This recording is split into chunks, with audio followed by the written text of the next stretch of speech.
The CBS Radio Mystery Theater presents...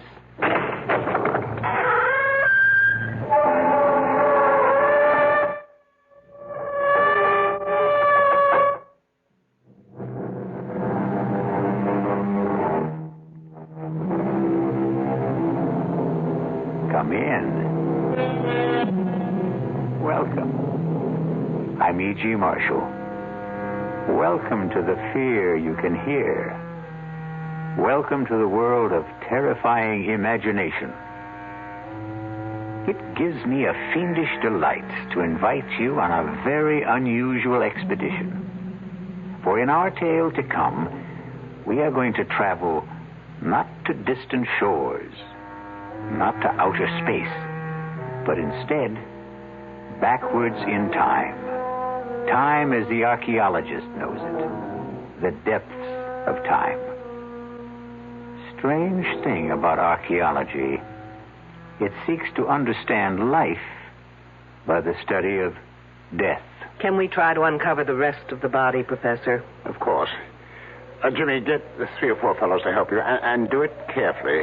There's no way of telling the body's position. Sure thing, Professor. Oh, this is awful. What are we going to do? Don't worry. Ancient bodies are your specialty. Fresh ones are mine. But how do you know it's murder? You surprise me. A suicide may dig her own grave, but you'd hardly expect her to pull the dirt in after her.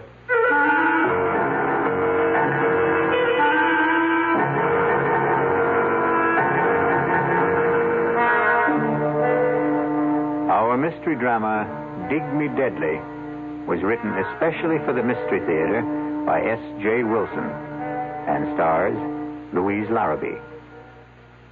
It is sponsored in part by the Kellogg Company, makers of Kellogg's Special K cereal. I'll be back shortly with Act 1. And now another tale of the ball and chain. At Kellogg's Special K presents Last Tango in Pittsburgh. There I was at Raoul's All-Night Tango Lounge. My little orchid, will you tango with me? It was Raoul. You're a splendid dancer. Thank you. But what was that? I was what? That sound effect. Oh, I'm a few pounds overweight, and this ball and chain points out how my extra weight can get in the way. I'm pointing you back to your chair. Our heroine decided to lose that extra weight. She exercised and ate smart at every meal, starting with a Special K breakfast. A bowl of Special K, skim milk, tomato juice, and coffee. It's less than 240 calories, 99% fat-free, and 100% delicious. After a while, she was rid of the ball and chain and back at Raoul's. Darling, you're looking fantastic. What a happy ending. What ending? We're just getting started. Raoul, get lost. Your happy ending could begin with the Kellogg's Special K breakfast. And that's another tale of the ball and chain. Frank Lieber with a special announcement exclusively for Radio 1080 listeners. Metroplex Tire and Appliance stores are offering a front-end alignment that's guaranteed to last for 5 years or 50,000 miles. A regular $20 value, but just for our listeners, the price is, you guessed it, $10.80. $10.80 for most American cars. And the guarantee is good nationwide. But you must ask for the Radio 1080 special at Metroplex Tire and Appliance. In Carrollton at Beltline and Josie Lane. In Town East at Town East Boulevard and Gus Thomason Road. Ask for the Radio 1080 special at either location, and for just $10.80, you'll have your car's front-end alignment taken care of for the next 5 years or 50,000 miles. And at no extra charge, your 2 front tires will be expertly balanced. Metroplex Tire and Appliance in Carrollton and Town East. And watch for their new location opening soon at 4102 Lemon Avenue, just 3 blocks north of Oak Lawn.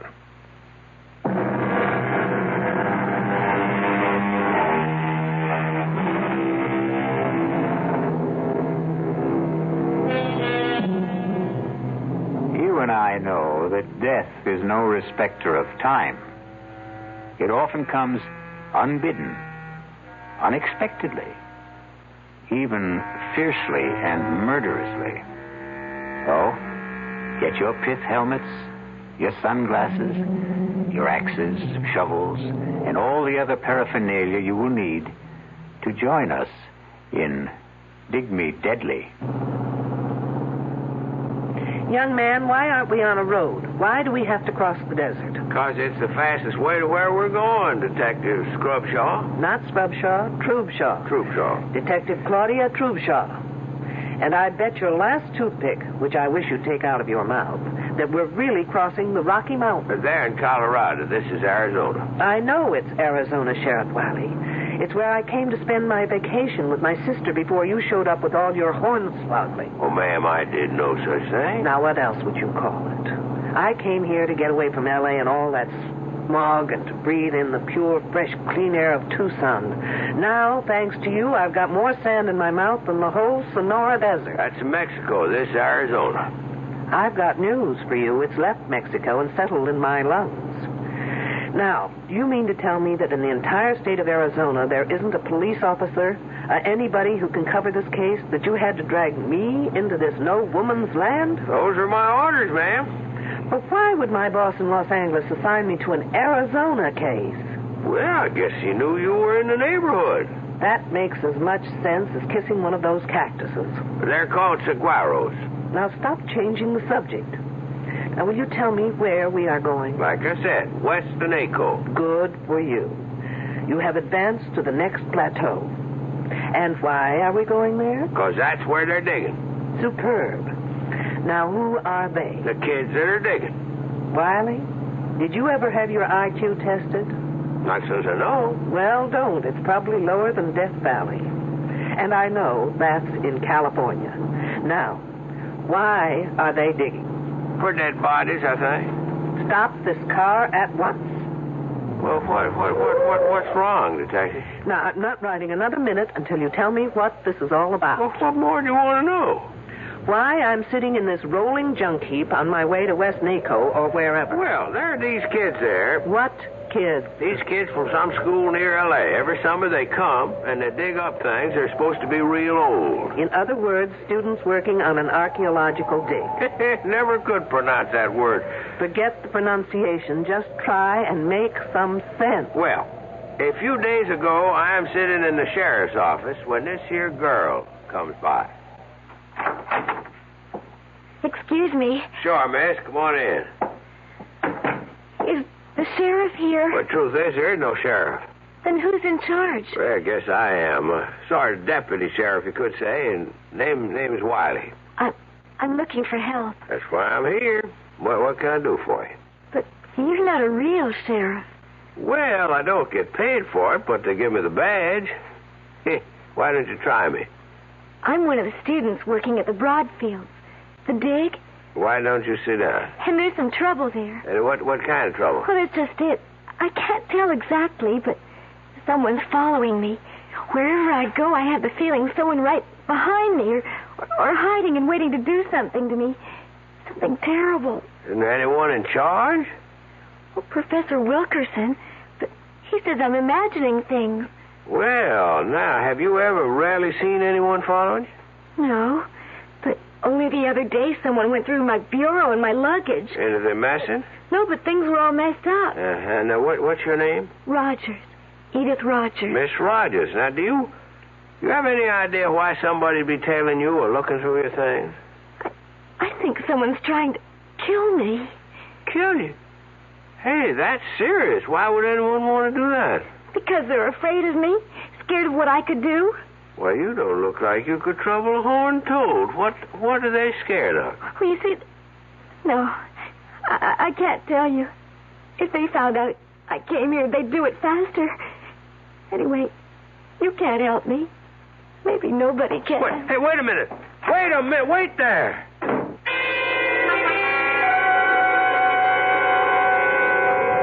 Then what did you do? I phoned that Professor Wilkerson. Say, Detective, can we get this thing going again? All right, but only as long as you tell me everything you know. Well, I called up that professor, and I told him about it. And he said that it was the girl's first summer there, and that working in the hot sun and seeing all those graves and skeletons was something she just wasn't used to. Then he said he'd take care of it and for me not to worry. Well, now, at first I thought I'd better leave well enough alone, except that the whole thing just kept a-pecking at me. So A couple of days later, I dropped by the Broadfield spread and was told by a girl who roomed with this Edith Rogers that this Edith Rogers here, she had left. Did she say when? I didn't ask. Did she say how or why? No, and I didn't ask that either. Were her clothes and luggage gone? Gosh, I didn't think to ask that neither. Then how come you thought to ask for me? Well, I called this friend of my father's who is Assistant Deputy Chief of Police. Say no more. You called my boss, Morgan. In other words, this isn't an official assignment, is it? Well, he told me you were in Tucson and to speak to you. And dragging me through this sand heap is your idea of speaking to me. Wiley, if I admit something to you, will you promise never to tell anyone? Sure thing, Detective. I know of only one person who's a bigger fool than you. Who'd that be? Me.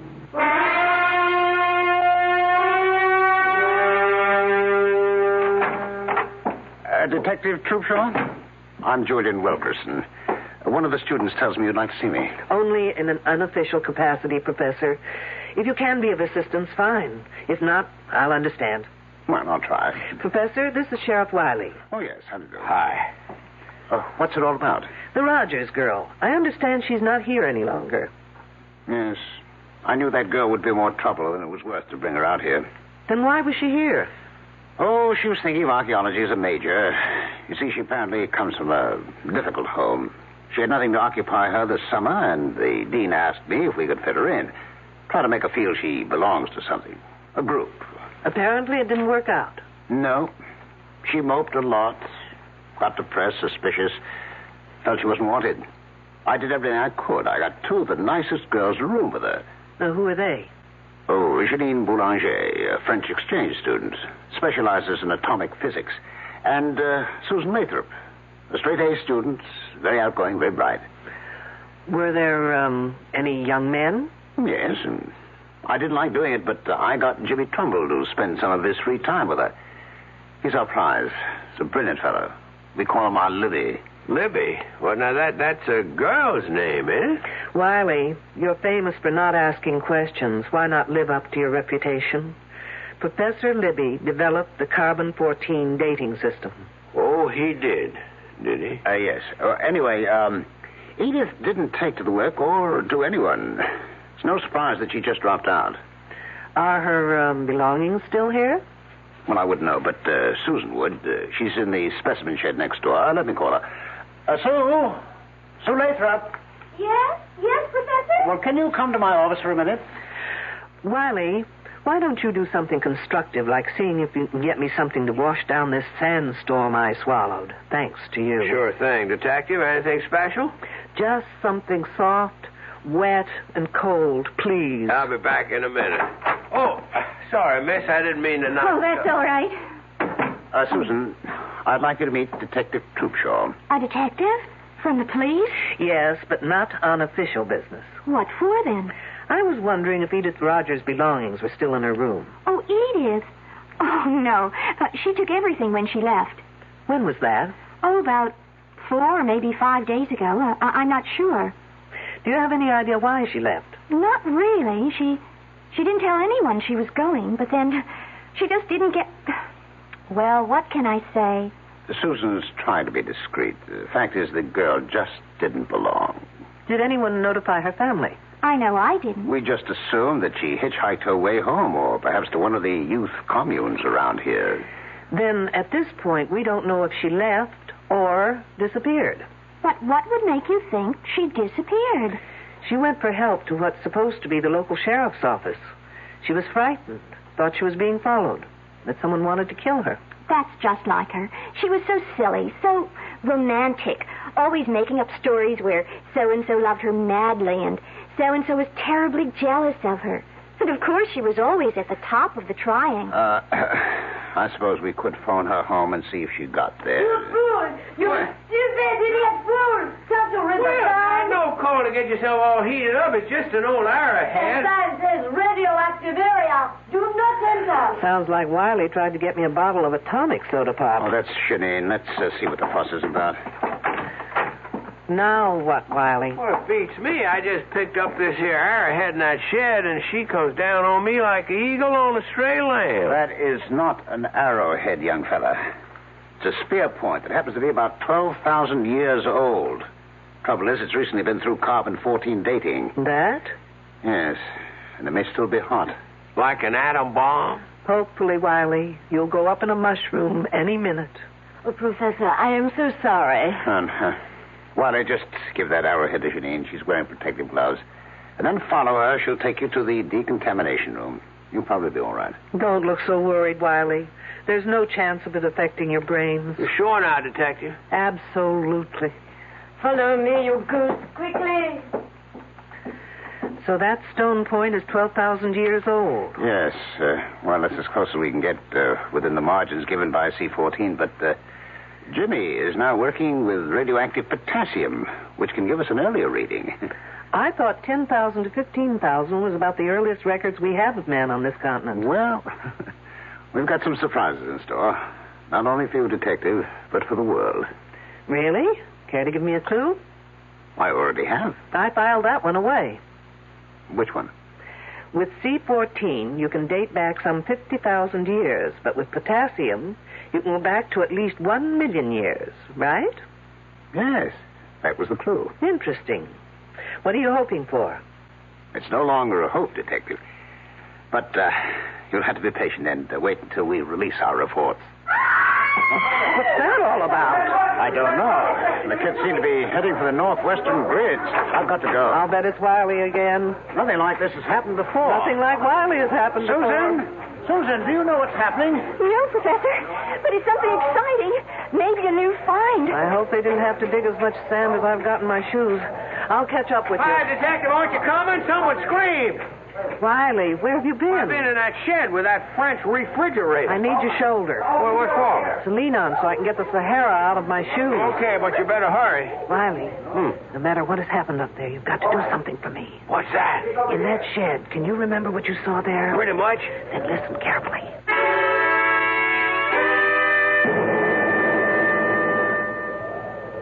Oh, mon Dieu, it's a woman's hand. And I know whose it is. By the ring. The silver band. Well, whose is it? Edith Rogers. Oh. All right, no one touch anything until Detective Troopshaw gets here. A detective? A lady detective in here. Okay, kids, one detective coming up. Let me through. All right. Yes.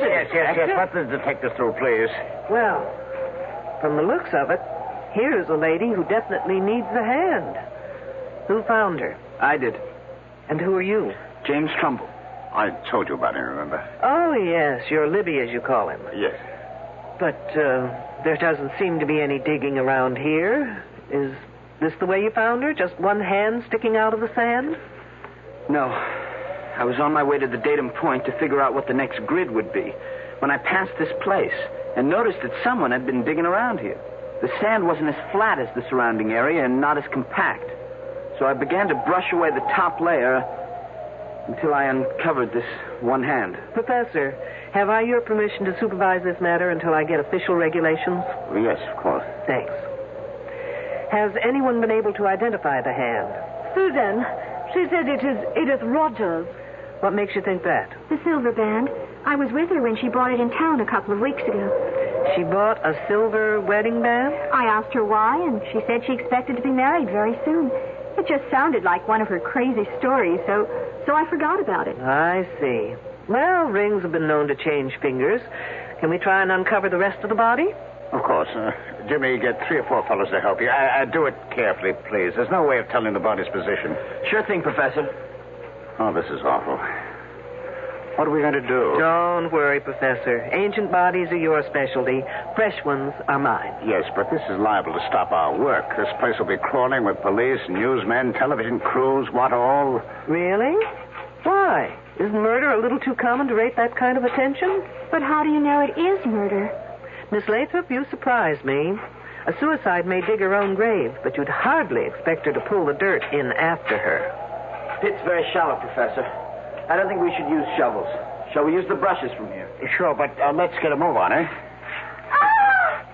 Look, the hand. is attached only to bones, to a skeleton. Oh, no, I've never seen it. Oh, now, will you all stop crowding? You'd think this was a Hollywood opening. Oh, Janine is right. There is no body. The hands are attached to a skeleton.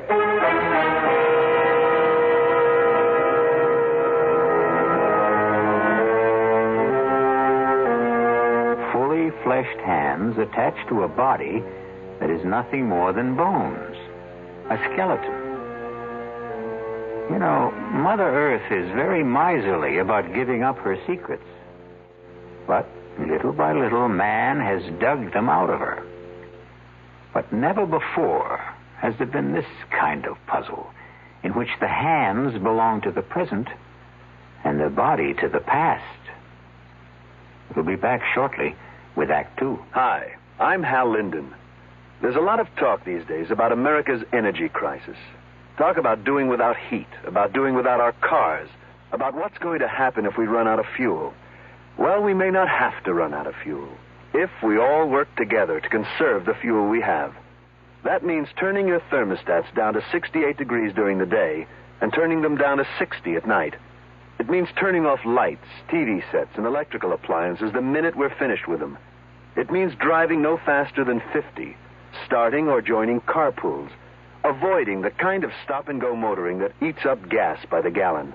In short, it means saving every ounce of energy we can, every chance we get. So please, do your part to make the fuel supply stretch a little further. For your own sake, don't be selfish. Don't be foolish. Don't be fuelish. This message from the Federal Energy Office and the Advertising Council.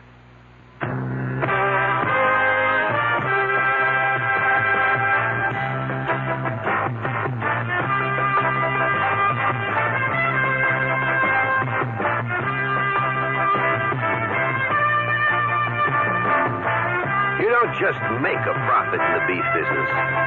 You work for it. Working to keep your feeders out of a growth slump. Fighting the diseases and everyday stress that threatens your herd. And always sweating it out with a tight profit margin. Through it all, one name is there to help you. Terramycin. When the going gets rough, nothing works harder, more ways, to give you the kind of protection you need. Terramycin. Depend on it. From Pfizer.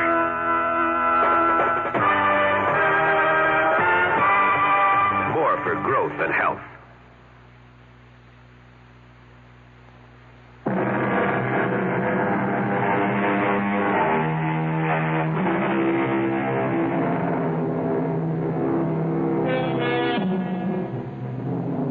We return to our dilemma. The question is, what is a bunch of young, bright college students going to do about a body that has fully fleshed hands attached to the bones of a skeleton? And what is our lady detective, Claudia Troopshaw, going to do with this seemingly improbable corpse? Yes, Captain. You've got to tell me under whose jurisdiction this case belongs. No, there is no local police department. The hands may be the Roger girls, but the body, wait till you get this, it's a skeleton, and the professor tells me it's over 2,500 years old. Stop yelling. I know it sounds crazy, but they just did a C14 test on one of the bones, and that's the result. 2,500 years old. But not the hands. Whose case is it, I want to know? Mine? Why mine? Well, will you get in touch with the FBI at once? No, I can't use anyone here to help me that's already here. Why not? Because they're all under suspicion, that's why not. Lunkhead.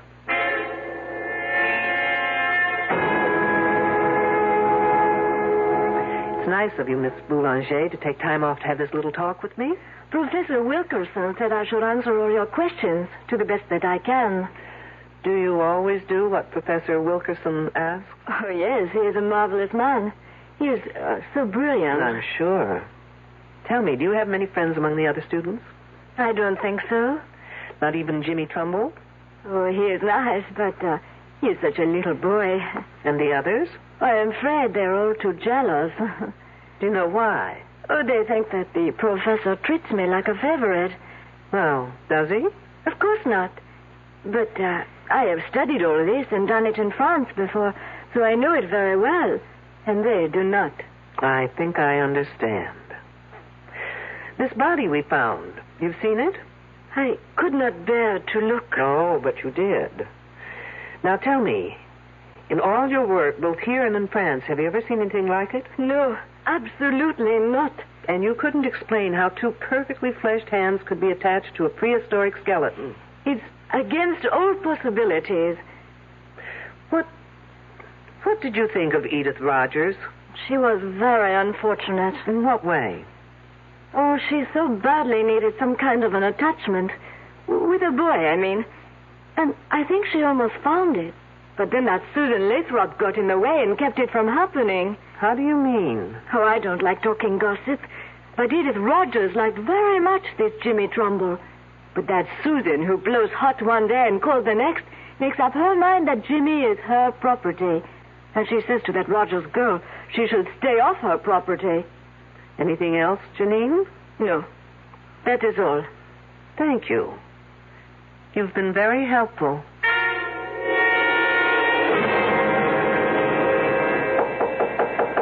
Come on in. Oh, hello, Jimmy. Hello, Detective Troopshaw. Professor Wilkerson says you want to see me. I have just a few questions that may or may not help clear up some of your problems. My problems? No, not yours personally, but the outfit. But where's the problem? Well, if those hands belong to Edith Rogers, it means she's dead. And that, I'd call a problem. This whole thing's crazy. It's some kind of gag. I mean, it's not possible for a skeleton of someone who's been dead for over 2,000 years to have the hands of someone who was alive a week ago, or less. Did you see Edith Rogers about a week ago? Yes, ma'am. I understood you were one of the very few who was sort of interested in Edith Rogers. Well, I was sorry for her. She was lonely and frightened. Did any of the others talk to you about her? No, but Edith had a lot to say about us. Can you give me some idea? Edith thought Susan was a fake, that Janine was phony, and the rest of us pretty silly digging away in over 100 degrees temperature. She just didn't understand why we were doing it.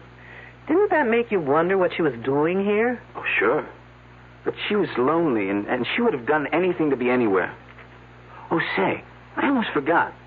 Something funny happened this morning, and I meant to tell you about it, but with all the rumors and gossip, well, it just slipped my mind. What was it? On my way to the grid we're working on, I ran into this Indian. A really strange guy. He was dressed in some weird Mexican costume and had long drooping mustaches.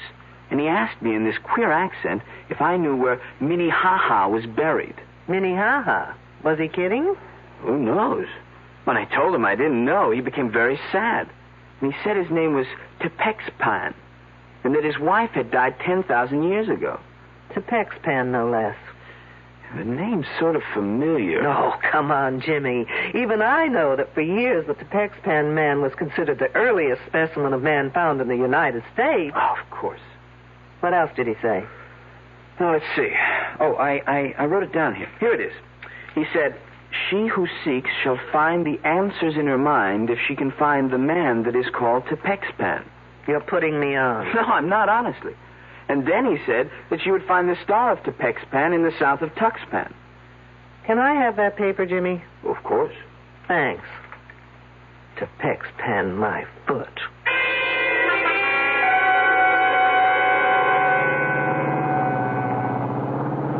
Wiley must be a genius to be able to drive this kidney buster. I can just about manage to keep the wheels straight. Now, where am I? Tuxpan. Ah, here it is, Tuxpan Avenue. Now turn south.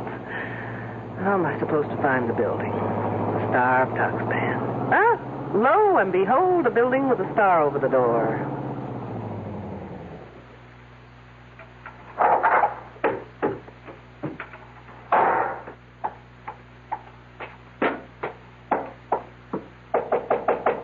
Enter in peace, old ancient squaw. I'll fix that one's TP. I was told you've been to the ancient burial ground. You have been told well. I go to see my wife. Is she one of the workers at the dig? Oh, no, she toils no more. Your people toil for her. Hit me with that one again. She has been dead for over 10,000 years. I thought it was 2,500. But what's a few years in a romance that lasted that long, right? Her spirit gives me many answers to my prayers. Do the answers to mine happen to be among them? Well, if you open the pouch, I will place a magic message within. Gracias, senor. It is but the will of the gods that I obey. Incidentally, Senor Pexpan, the next time you speak to the spirits of the gods, find out the name in Indian for fruitcake. As ancient squaw commands. And take that silly toothpick out of your face.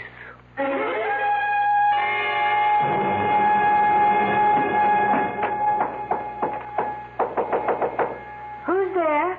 Shirley Holmes. Who? Oh, it's you, Detective. I was just being cute, Miss Lathrop.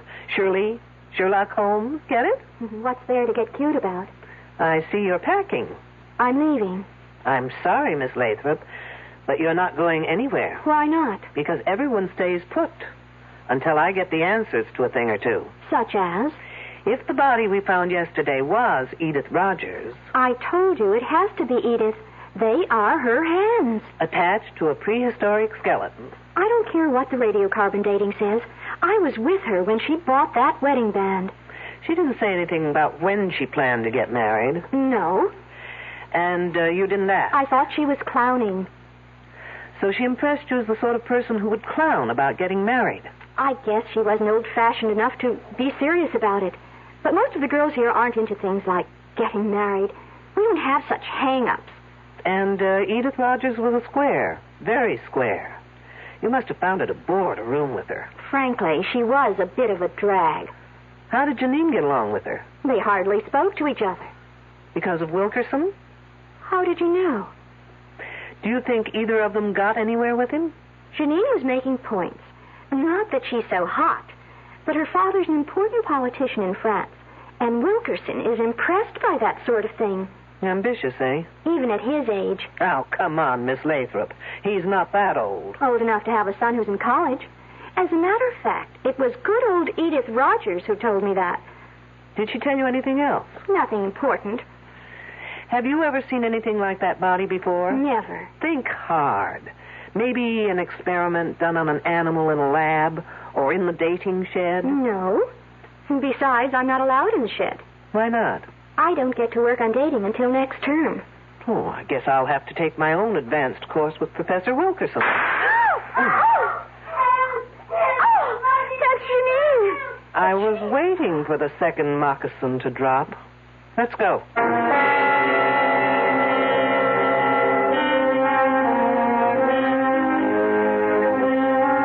It is written in the book of Proverbs, and wisely, I believe, that whoso diggeth a pit shall fall therein. Our problem is that all our characters are diggers in pits. Even our ardent detective Claudia Trubshaw has been digging through level after level, but getting seemingly nowhere. I'll be back shortly with Act 3. There's nothing wrong with drinking Budweiser sip by sip, is there? Well, the brewers of Budweiser think there's a better way. Sipping's fine if you're drinking wine. But Bud is the king of beers, a hearty drink. Look, rinse a 10 or 12-ounce glass with cold water. Then open a can or bottle of Bud and pour it right down the middle so it kicks up a good head of foam. Now, take a big drink and then swallow big. No sips. That's how it should be done. More taste, more beer drinking enjoyment. Thanks to exclusive Beechwood aging, Budweiser has a smoothness that lets it go down especially easy. Sure, it's an expensive way to brew beer, but brewing beer right does make a difference. That's why, when you say Budweiser, you've said it all. Anheuser-Busch, St. Louis. There's no satisfaction quite like the satisfaction of getting a bargain. It brings a smile to your face, partly because you've saved money, mainly because you've beat the system by paying less when everything seems to be costing more. Hi, I'm Frank Lieber. Right now, True Value hardware stores have 14 of those smiles of satisfaction in stock. They're kitchen helpers from Echo and from Foley. You can get 2 for just 88 cents. Choose a can and bottle opener, a fruit and vegetable slicer, or a serving fork, or get a nylon baster. Its tube is graduated for measurement. And there's a 2.5-inch strainer for making egg coffee, for straining loose tea, or for separating orange juice from its pulp and seeds. You can get 2 of these kitchen tools for just 88 cents. That should make you smile with satisfaction. You'll grin from ear to ear when you see the rest of the 2 for 88-cent bargains at the True Value hardware store near your home.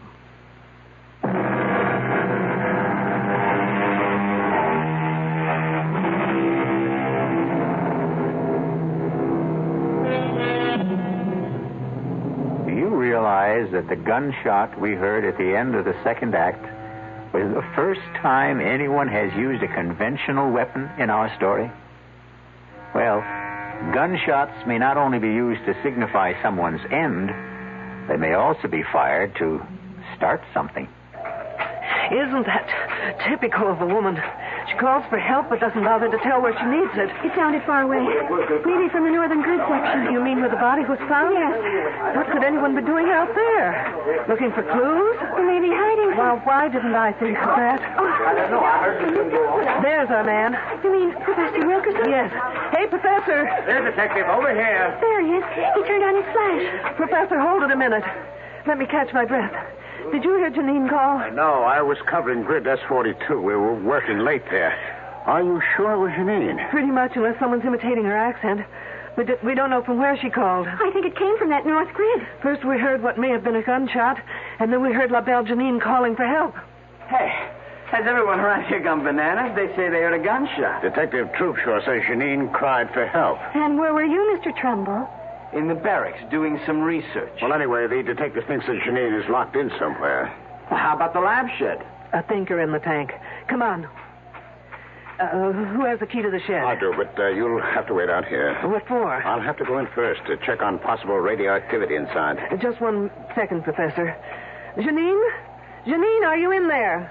Yes, I am. Is it safe for us to come in? Yes, it is very safe. All right, I got my key here.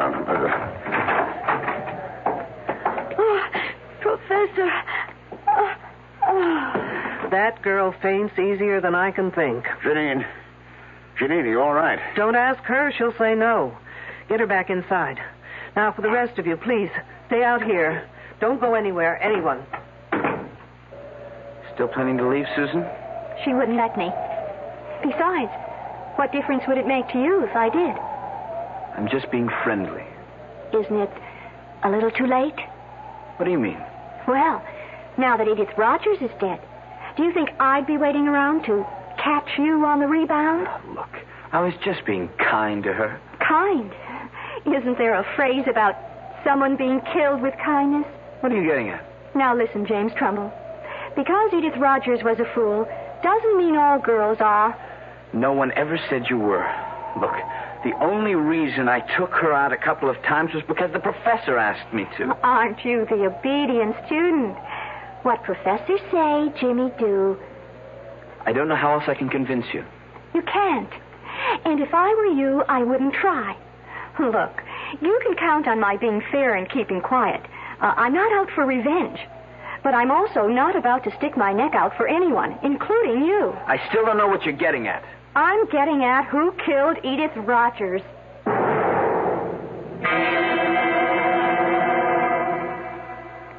I don't know why it is, Professor, but I've never seen a woman in a faint whose legs didn't look lousy. Oh, what happened? That did it. It always does. Janine. I don't want to interrupt, but like a good archaeologist, would someone please get to the bones of the matter? I'm speaking as fast as I know. I heard a noise at the window. What kind of noise? The window was opening. Wasn't it locked? It's always locked. So I went to see what could be happening, and already there was this man climbing inside. What was he like? He was an old Indian man with long mustaches. I told him to get out, that it was dangerous to be here. And then? He would not say anything, but stood there. So I ran back to the lab room where I have my pistol. And when I returned, I found him in the specimen room. He had a leather bag tied around his waist. It was open. Did you see him put anything in it? No, but I held up the pistol and told him I would shoot if he didn't put back whatever he took. So he put his hand in the bag and took something out and threw it in my eyes. Then I pressed the pistol. What did he throw? Little things. I don't know. Let's take a look. All right. Now, wait. Here on the floor. It's thin slivers. It's maybe wood. Let's take a closer look. No, don't touch them. For heaven's sakes, why not? They may be hot. I'll get the counter. Is anything missing, Miss Boulanger? I have not looked. Well, do that little thing. And, Miss Boulanger, the next time you find that you're stuck in here, just open the lock and walk out.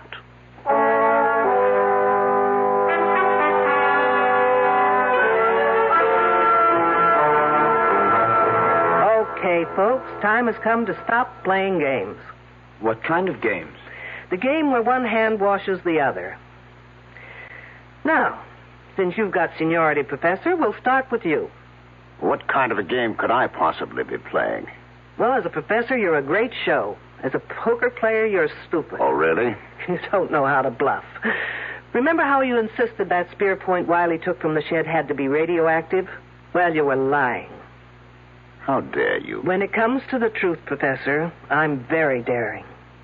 That spear point was in perfect condition. If it had been dated, a piece of it would have had to be missing. How could you know that?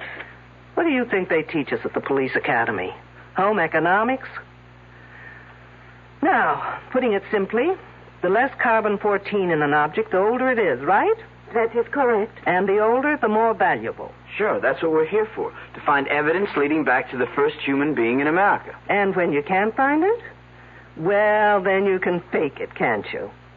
What do you mean, Detective? There's no dating equipment in that shed. You are preposterous. Wait till you hear how preposterous I really am. Only 2 people have been allowed in that shed. You and Miss Boulanger. Yes, those are the rules. Well, a certain friend of mine broke those rules. Senor Tepex Pen, if you please. Fancy, how about that? Now, if you'll just get rid of those tired handlebars from under your nose. Glad to. They sure itch. Wiley. They're serious. The one who asked me questions about Edith. Right. And he got into that shed not to take things, but to return them. Didn't you, Wiley? I sure did. But, what did you take that had to be put back? That old spear point and the nozzle on that machine. The head? The bombarding head? And I took them both to Tucson to have the experts there take a look at them. And they confirmed my best suspicions. Professor Wilkerson, you and Miss Boulanger were faking your specimens, making them older. That's one accusation I won't buy. You can always return it for credit when I open that department. Meanwhile, you were bombarding those specimens repeatedly, trying to get them to date more than 50,000 years. Professor, did you do that? I just can't believe it. Why not, Trumbull? You invented the machine. Well, only by accident. It was a fluke. And you told your esteemed professor about that fluke, and he told you to keep it under wraps. Yes, I did keep it under wraps. I never wrote a paper. Well, how'd they know about it in Tucson? Well, I sent them a report, but only for their opinion. Trumbull, you're a damn fool. You know, Professor, you're just plain not nice. Here we girls spend fortunes trying to keep young, while you try to make a fortune aging us. Which brings me to Edith Rogers. Of those present, only Wilkerson, Trumbull, and Miss Boulanger knew how to operate that machine. Oh, no, wait. They ought to be arrested at once. You'd like that, Miss Lathrop, wouldn't you? It leaves your hands clean, so to speak. Now, listen, Detective, I had no reason. Getting her pregnant and being blackmailed to marry her isn't a reason? Come off, Professor. He did? The professor? Surprised, aren't you, Miss Lathrop? But why would I want to hurt that Edith Rogers? You knew she had something on the professor, else she wouldn't have been here. But when you heard about the wedding ring, you thought you just might lose not only your professor, but more importantly, that machine. I'm sorry. What's going on here? I'm all alone. So am I, Trumbull, when it comes to you. I can't figure what you had to do with all this. Well, he may not be that innocent. He did try and make time with Edith Rogers until she dumped him. Well, that's not true, Susan. You're calling me a liar? I think you and your two pals are all to blame for that girl's death. You all deserve to be murdered. And this time, Miss Lathrop, you'd do it properly, wouldn't you? What are you talking about? Trumbull, did you ever tell Susan here about the machine? Well, yes, sort of, but not how to work it. I hadn't finished it then. But she was smart enough to know how it could be used. You're just guessing. True. But then came the monkey wrench. Trumbull began dating Edith Rogers. I didn't care. Not until she bought that wedding band. Now, why would that girl buy her own ring? You know why. Because no woman would go to a doctor for that kind of an examination without the necessary decoration on her finger. What's that to do with me? While Janine thought it was the professor, you thought it was Jimmy Trumbull, who might be the father. First, you threatened Edith Rogers. But when Jimmy tried seeing her again, you took no chances of ever losing that machine, and you just removed her from the scene. You're crazy. Not crazy enough to use a machine I knew nothing about, because that's what you did. You know, your biggest mistake was in tying Edith Rogers' hands over her head before opening that machine full blast. Those hands were protected by the lead shield over her head. Of course. Only the lead shield could have saved those hands, kept them from dating back. The result? A 2,500-year-old skeleton with Edith Rogers' hands. Okay, Detective. Who saw me? Where's your proof? Yours were the only fingerprints found on the bombarding head Wiley took to Tucson. Susan, you didn't work that machine without gloves, without protection. Why? What's wrong with that? Oh, good Lord. You didn't. What are you saying? Oh, no. Your body's probably got more than 600 radioactive units in it right now. You're trying to scare me. It's not true. Susan, 400 units are fatal. Help me. Someone help me. Or I die. Help me. Help. Help.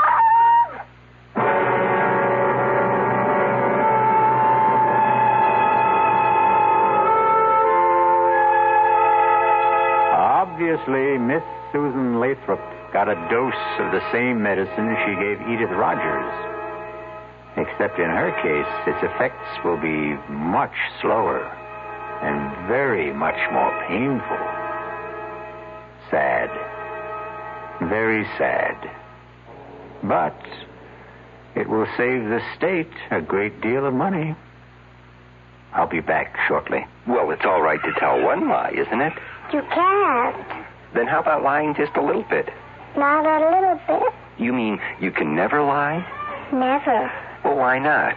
Because when you tell a lie, Yeah? it gets dark inside your heart. You mean that just one lie will make your heart dark? It makes you sad, too. Oh, then what should you do if you tell a lie? Well, you just say I'm sorry. And then what? Then the light goes inside your heart. Oh, the light goes on? Yeah. Oh, a light doesn't really go on in your heart, does it? Yes, it does. Well, how do you know? Because the light in your heart will shine in your eyes. Oh. And then you'll be happy. I wonder why people tell lies. I wonder why, too. From the Franciscans, with love.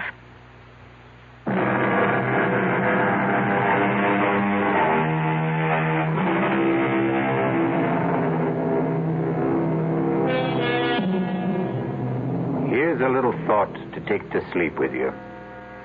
Never indulge in excesses. Eat moderately, drink moderately, and murder moderately. Our cast included Louise Larrabee, Mason Adams, Ralph Bell, Corrine Orr, Ann Costello, and Christopher Tabori. The entire production was under the direction of Hyman Brown. Now, a preview of our next tale. I saw the glowing tips of 2 flipped cigarettes. And then... Kiss me, Richard. I'm crazy about you. Stop it! Stop it! Tom! What are you... Marianne, go inside. Go inside, I tell you. Now, wait a minute. Why? If you have anything to say, you can say it here in front of Richard. Go inside. Let go of my Now, arm. listen, you leave her alone. Let go of her. He broke my grip on her arm and pushed me away. His shove made me slip to my knees. I came up swinging at his face and missed. He pinned my arms from behind. Now, listen. What's the matter with you? Are you crazy? I broke out of his grip, stepped back from him, and fell across the shovel. I grabbed the handle, jumped up. No! And swung at Emery. Too late for me to stop the swing. No! As she rushed in between us, the sharp edge of the shovel hit her in the back of the head. Oh! I stood there, holding the shovel, unable to move. Radio Mystery Theater was sponsored in part by Anheuser-Busch Incorporated, brewers of Budweiser. This is E.G. Marshall inviting you to return to our Mystery Theater for another adventure in the macabre. Until next time, pleasant dreams.